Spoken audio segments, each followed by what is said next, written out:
Bonjour à tous, je suis Justine, je travaille sur l'énergie management au sein d'Engie Entreprises et Collectivités.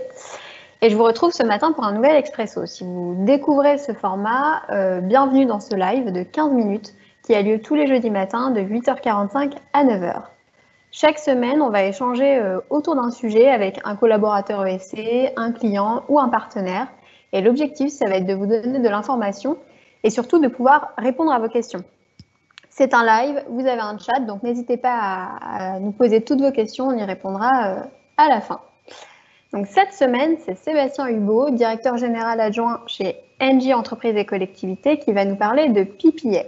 Nous allons d'ailleurs vous proposer un cycle de plusieurs interventions sur le sujet, comme on avait pu le faire pour l'énergie management, afin de comprendre ce qu'est un PPA et surtout comment ça se met en place et comment Engie va vous accompagner sur ce type de contrat.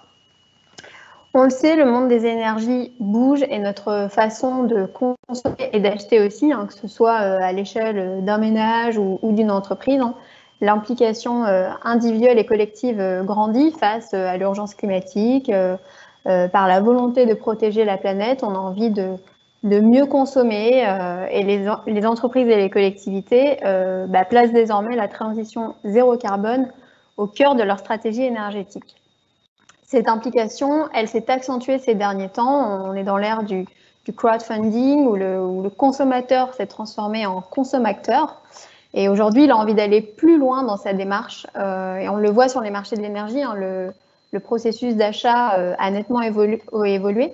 Les entreprises ont à cœur de comprendre leur façon de consommer, de connaître l'énergie qu'ils consomment et éventuellement de la choisir. Et par exemple, ce qu'ils peuvent faire avec le dispositif des garanties d'origine. Ils peuvent choisir d'où proviennent leur électricité d'origine renouvelable. Et le dispositif des PPA va permettre d'aller encore plus loin et le client professionnel devient vraiment acteur. Et on va comprendre comment grâce à Sébastien. Donc Sébastien, bonjour, merci d'être avec nous ce matin. Je te propose de te présenter et ensuite de nous décrire ce qu'est un contrat PPA et peut-être de nous expliquer ce qu'est l'acronyme PPA qui ne parle pas forcément à tout le monde. D'accord. Bonjour Justine, bonjour à toutes et à tous. Très heureux d'être avec vous ce matin pour parler PPA.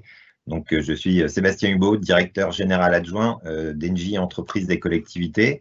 Donc, mon rôle dans la société, c'est de vendre de l'énergie aux clients grands comptes privés en France, mais également au marché public, et de développer les énergies renouvelables, que ce soit du biogaz, des centrales photovoltaïques ou des PPA ou de la mobilité électrique.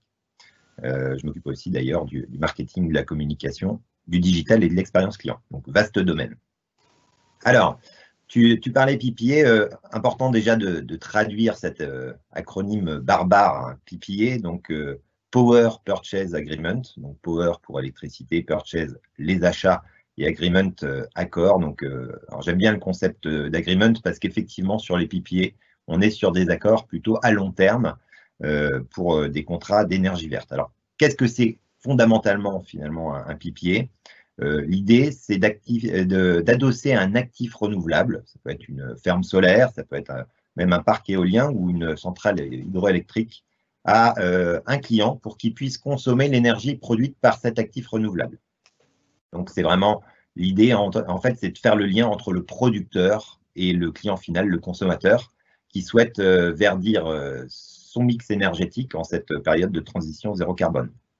Alors évidemment, Engie possède des actifs renouvelables ou est en train d'en construire. Et l'idée, c'est d'adosser la production de ces actifs avec la consommation de nos clients, avec un prix stable sur une durée déterminée. Et donc, in fine, entreprises et collectivités assurent le lien entre l'actif de production et ce client qui consomme. Alors, un point important, c'est essayer de comprendre avec un exemple comment ça fonctionne. Imaginons une collectivité qui a du foncier, en fait, voilà, un foncier inexploité à côté de la commune sur ces territoires. L'idée, ça va être d'utiliser ce foncier, de construire un actif renouvelable sur le foncier pour pouvoir produire de l'énergie verte et consommer par la collectivité cette énergie verte et donc quelque part avoir une boucle locale vertueuse. C'est ça un PPA.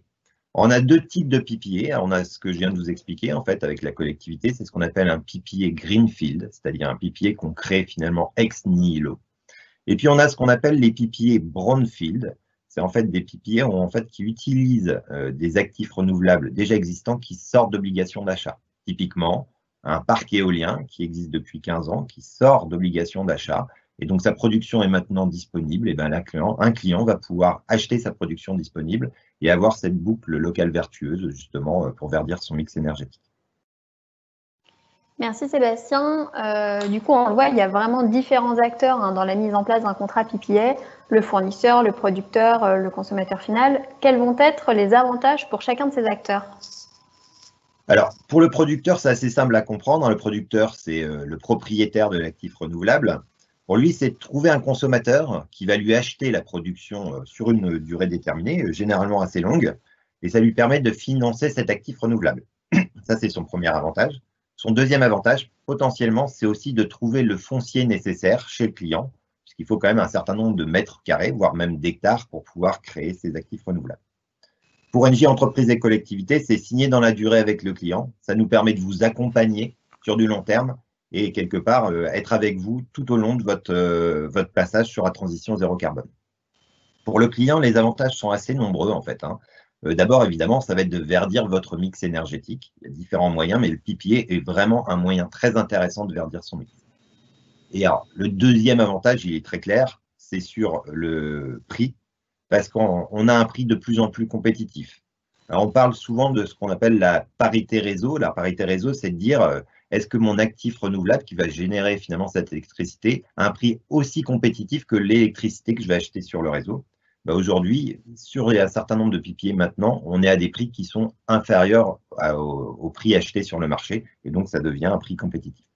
Le troisième avantage, il est très clair, c'est qu'en fait, ça nous permet d'avoir un prix stable dans la durée. Je suis client, je me dis, effectivement, j'ai envie d'avoir un prix et un budget clair sur une durée de 15 ans. Le PPA permet ça, puisqu'on a un prix très, très stable sur une durée de 15, parfois 20 ans. Donc, sécuriser son budget sur le long terme, avoir un prix attractif et intégrer les énergies renouvelables dans son mix énergétique, c'est vraiment les avantages en tant qu'entreprise et collectivité quand vous contractualisez un PPA. Les contrats PPA, on le sait, ils ont été développés il y a déjà quelques années dans le monde, mais en France, ça a vraiment commencé à prendre de l'ampleur entre 2019 et 2020. Les demandes clients ont augmenté. On a été de plus en plus sollicités. C'est vraiment devenu un mode d'achat privilégié par les clients et ça le sera sur les prochaines années. C'est un enjeu majeur, du coup, en tant que fournisseur d'énergie, de pouvoir accompagner nos clients. Comment ça va se passer? Alors d'abord, évidemment, on a nos commerciaux vos commerciaux, qui peuvent vous accompagner sur ces sujets, puisqu'ils connaissent très très bien, évidemment, les sujets en lien avec la transition zéro carbone.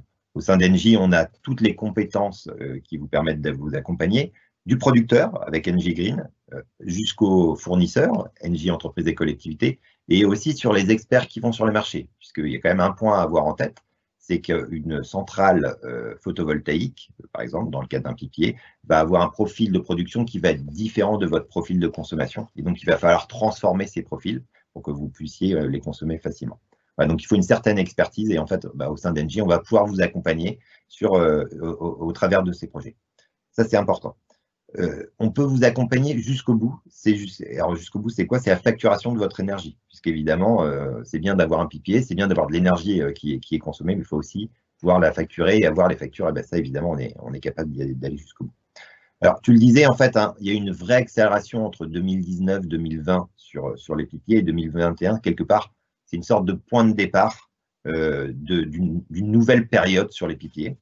Les PPA sont clairement au cœur de nos ambitions, pour nous croyons que l'achat d'énergie devient pluriel. Alors on a beaucoup parlé de l'ouverture des marchés de l'énergie, mais c'est aussi l'ouverture d'esprit sur des solutions innovantes qui sont rentables maintenant et qui sont bénéfiques pour la transition zéro carbone. Quelque part, c'est la création de nouveaux modèles. Et vous le verrez quand Lian prendra la parole dans quelques semaines sur ces sujets, ça fait partie à long terme de nos projets de développement. Voilà, donc un vrai grand sujet, ces PPA. Merci beaucoup Sébastien, et comme tu le dis, Lilian Vandebel viendra nous parler aussi de PPA et surtout comment le contrat se met en place et comment on accompagne nos clients. Il nous reste 5 minutes, je te propose qu'on regarde les questions qu'on a sur le chat. Alors, Question 1. Hop. Vous avez précisé que les PPA concernaient l'électricité. Avec l'essor du biogaz, pensez-vous qu'on puisse faire la même chose avec du gaz?